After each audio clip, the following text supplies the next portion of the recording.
Bienvenido de nuevo, Muy buenas. porque es así un hotelcito de Badajoz, ¿no? Pues sí, Igual.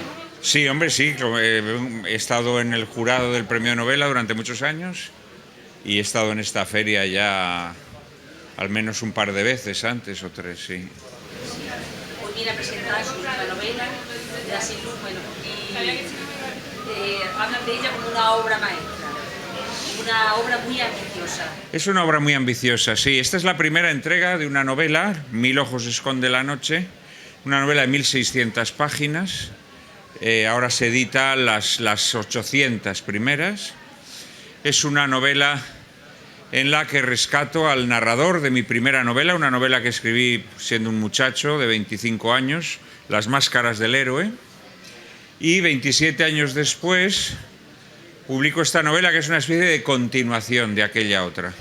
El narrador Fernando Navales, que en Las máscaras del héroe nos ofrecía una visión esperpéntica y barroca de la bohemia madrileña de los años 20 y 30 del pasado siglo, en esta novela nos va a mostrar los ambientes literarios y artísticos de los españoles que vivían en París durante la Segunda Guerra Mundial, durante los 4 años en los que Francia fue ocupada por los alemanes.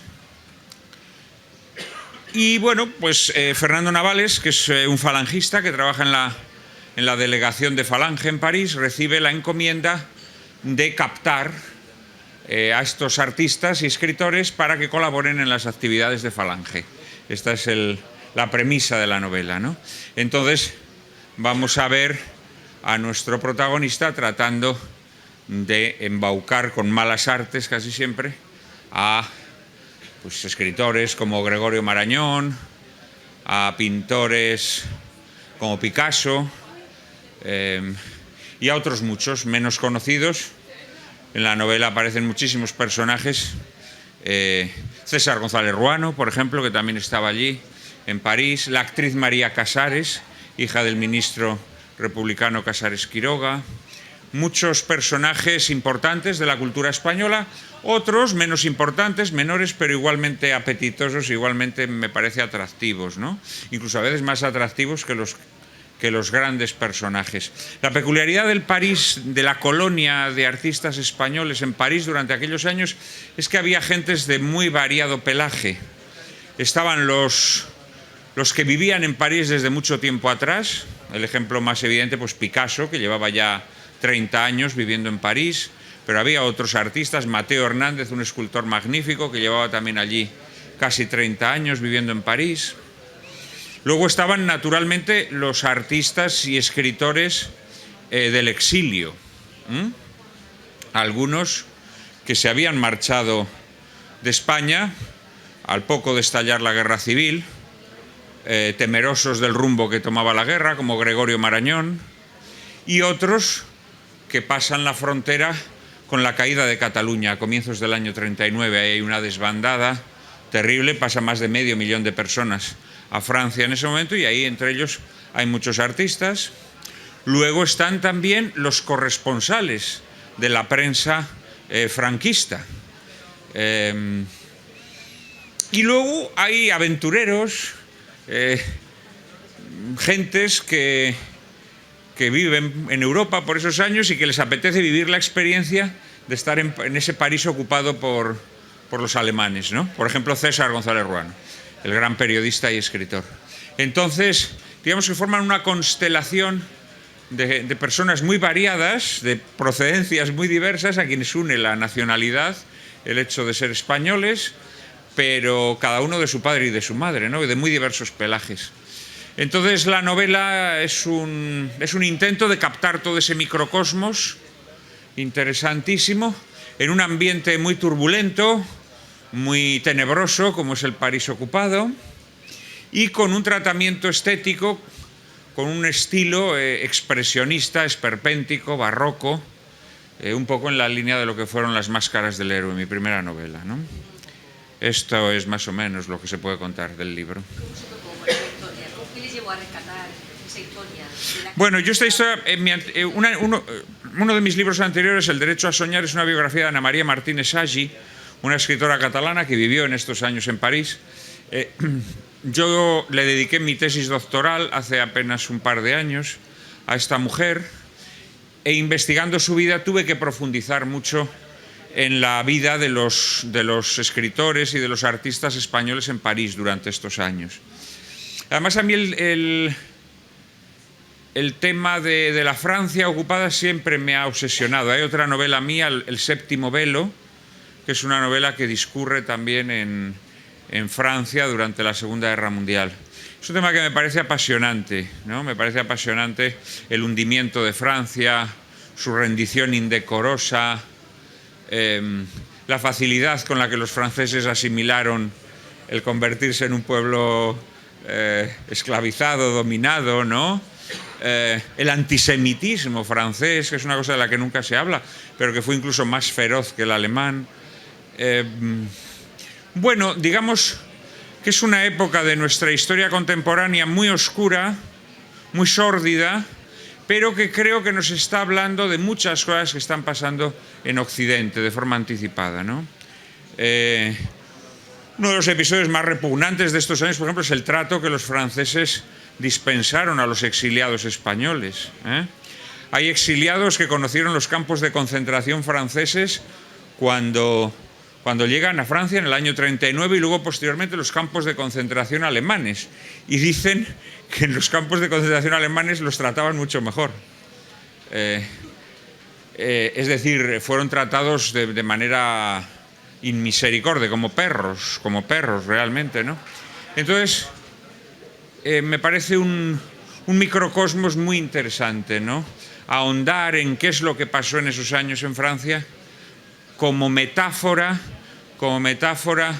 de lo que ha ocurrido en Europa, ¿no? A lo largo del último siglo. Me parece muy interesante. He leído que se percibe influencia de Paco Umbral. ¿Está de acuerdo? No lo creo. Bueno, no lo sé. Vamos a ver, yo creo que Umbral es un escritor que se ascribe a una tradición a la que yo también me ascribo, ¿no? Yo creo que el autor del que más tributaria es esta obra es Valle-Inclán, la verdad, ¿no?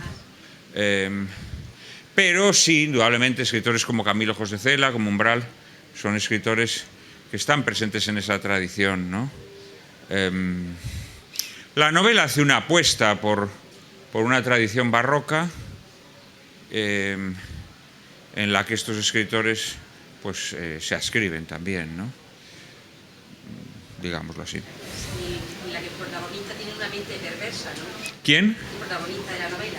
Bueno, el protagonista es un antihéroe, sí, es un personaje malvado. No malvado sin interrupción, pero digamos que sí, bastante malvado. Le encomiendan además una misión abyecta, ¿no? Que es engañar a todos estos artistas para que colaboren con Falange y demás. Y él utiliza artes bastante sórdidas, ¿no? Bastante arteras, ¿no? Entonces sí, digamos que es un personaje maligno. Lo que pasa es que, bueno, la novela también tiene un tono burlón, ¿eh? La novela tiene un tono burlón que también sirve un poco de vía de escape a la malignidad del personaje, ¿no? Entonces creo que la novela es una novela con la que uno también se puede reír. Llega un momento que las maldades de Fernando Navales pueden llegar a resultarnos, entre comillas, graciosas, ¿no? Siempre hay algo grotesco en el mal. En el mal siempre hay algo grotesco, ¿no? El diablo no deja de ser un personaje grotesco, ¿eh? Y Fernando Navales también en sus maldades resulta con frecuencia grotesco. ¿Para cuándo la segunda parte? ¿Ya está el cierre? La segunda parte pues será cuando la editorial lo estime oportuno. Bueno, de aquí a un año, a lo mejor a finales de este año, a lo mejor en la primavera del año próximo. Está escrita y corregida, a falta de pegarle el último vistazo antes de publicarse. ¿Y volverá a presentarla aquí? Bueno, hombre, a lo mejor sí, a lo mejor no, depende, vamos a ver lo que pasa, ¿no? Depende también cuando salga. Pero vamos, escrita está. Muy bien. ¿Por qué todo el mundo debería leer esta novela? ¿Perdona? ¿Por qué todo el mundo debería leer esta Bueno, yo creo que la razón fundamental es porque es una obra literaria y yo creo que a una persona que le guste la literatura y que le gusten las apuestas radicalmente literarias, yo creo que esta novela le gustará. Vivimos en un tiempo en que los escritores están dejando de serlo, ¿no? En el sentido en que tratan de halagar las modas y se ponen a escribir novelitas de psicópatas, asesinos, novelitas de no sé qué, todas esas modas sucesivas que se van imponiendo. Esta es una apuesta radical por la literatura. Aquí no hay ningún tipo de concesión a ninguna moda. Es una novela que está escrita como si la hubiese escrito hace 30 años. De hecho, hay una continuidad argumental y estilística con mi primera novela. Es decir, en una época en la que la gente buscaba literatura en los libros, no buscaba mamonadas, ¿no? Y otra razón, bueno, creo que es una exploración de un episodio desconocido o poco conocido de la historia europea y de la historia española, ¿no? Lo que pasa con esos españoles emigrados, trasterrados, exiliados, es algo poco conocido. Y esta novela, a pesar de que tiene un tono muy expresionista, muy esperpéntico, es también una novela, no diré rigurosamente histórica, porque naturalmente me tomo libertades, pero mucho más fiel a lo que realmente sucedió de lo que pueda parecer. Hay a veces incluso un respeto microscópico a lo que sucedió en aquellos años, ¿no? En líneas generales tenemos una visión muy estereotipada de estos años, ¿no? Tanto en lo que se refiere a la historia de España como a la historia europea. Hay muchas cosas que hemos asimilado una serie de tópicos que yo creo que nada tienen que ver con la realidad, ¿no? Por ejemplo, la política franquista es una política mucho más diversa de lo que nos creemos. En el seno del franquismo hay facciones germanófilas, hay facciones anglófilas. Al principio, mientras Alemania gana, evidentemente pesa más la facción germanófila, pero inmediatamente Franco va cambiando, ¿no? De alguna manera carga con el mochuelo de la germanofilia sobre los hombros de su cuñado, de Serrano Suñer, que aparece en mi novela, porque Serrano Suñer era la estrella de la política del momento y hizo alguna visita a París durante estos años, entonces aparece en mi novela bastante como referencia constante y como personaje incluso. Y luego creo que tampoco conocemos bien lo que fue la Europa de aquel tiempo. Tenemos visiones de brocha gorda, visiones peliculeras, pero no conocemos a fondo lo que fue la vida cotidiana en el París ocupado por los alemanes, ¿no? Y esta novela lo que trata es de mostrar la vida cotidiana, las renuncias, las miserias de una vida difícil, pero al mismo tiempo también con sus divertimentos, ¿no? Una de las cosas más peculiares de este París ocupado es que, salvo momentos concretos debido a sanciones o a castigos, porque los alemanes a los nazis castigaban de vez en cuando a los franceses, ¿no? Y les cerraban los cabarets y demás, pero mayormente todas las actividades de entretenimiento, cabarets, teatros, cines, estuvieron abiertas durante los 4 años y la gente se lo seguía pasando bien, al menos el que podía, ¿no? Se habla mucho de lo que fue el mercado negro, se habla mucho del antisemitismo. A mí ahora en el momento en el que muestras tu enfado o tu disconformidad con lo que está sucediendo en Gaza, te ponen el San Benito de antisemita, me hace mucha gracia, es una banalización del término, ¿no? Si queremos saber lo que es el antisemitismo, tenemos que sumergirnos en estos años. Y el antisemitismo no fue una cosa nazi, el antisemitismo estaba extendido en toda Europa, y de forma especialmente intensa en Francia. Yo me atrevería a decir que Francia era el país más antisemita en esos momentos. En este sentido, por ejemplo, también es muy interesante la acción de los diplomáticos españoles.